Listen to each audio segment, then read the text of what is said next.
Hello and welcome to Add-on. So today we have this question. An optical fiber has a numerical aperture of 0.20 and cladding refractive index of 1.59. So we need to determine the acceptance angle for the fiber in water which has a refractive index of 1.33. So let's first check what we are given. So the numerical aperture is given as 0.20. Now what is the numerical aperture? This tells us how much light the fiber can capture. Then we are given the cladding's refractive index, which is 1.59. And then we have the acceptance angles, which we need to determine. And the acceptance angle is the maximum angle at which the light can enter the fiber and still be guided within it. So let's first list down the values that we are given. So we are given the numerical aperture,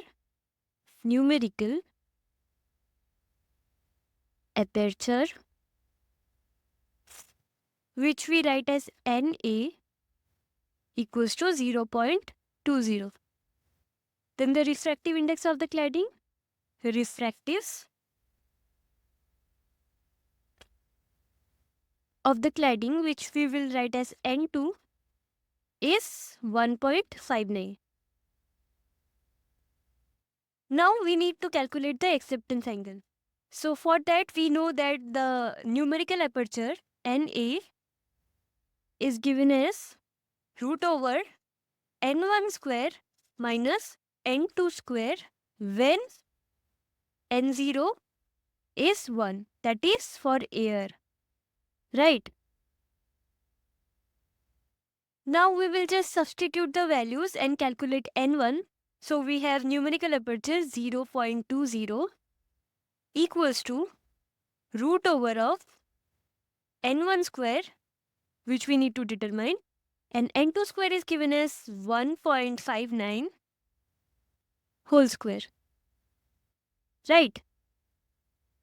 Now to simplify, we'll just remove the square root. So this will become 0.20 square N1 square minus 1.59 whole square.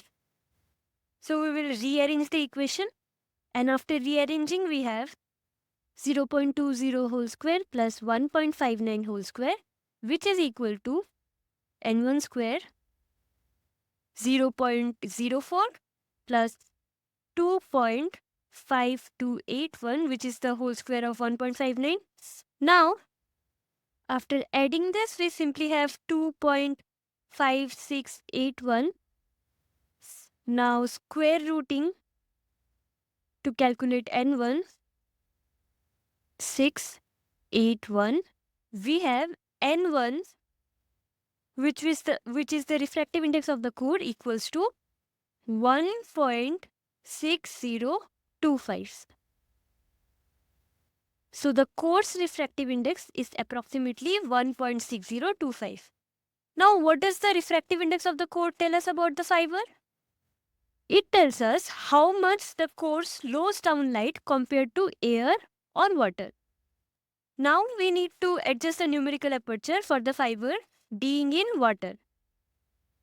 So in water, the numerical aperture is given as root over N1 square minus N2 square divided by N0. Now for air, N0 was 1. But in case of water, N0 is 1.33. So we cannot cancel it. We will have to include this value in the calculation for numerical apertures. So numerical aperture becomes root over of N1 square. What was N1 square? We just calculated that N1 square is 1.6025 and N2 square was given as 1.59. So we'll just plug in the values here. 1.6025 whole square minus 1.59 whole square divided by N0, which is for water 1.33. 33. So after simply calculating it, we have the numerical aperture equals to 0.15. So the numerical aperture in water is 0.15. After that, we need to calculate the acceptance angle. So the acceptance angle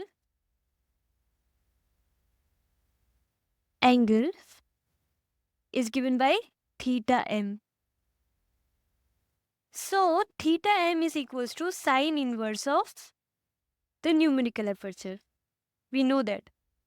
Now sine inverse of numerical aperture, which we just calculated 0.15, is approximately equals to 8.6 degrees. So this is the acceptance angle, theta m. So to sum it up, we had calculated the coarse refractive index, which is 1.6025.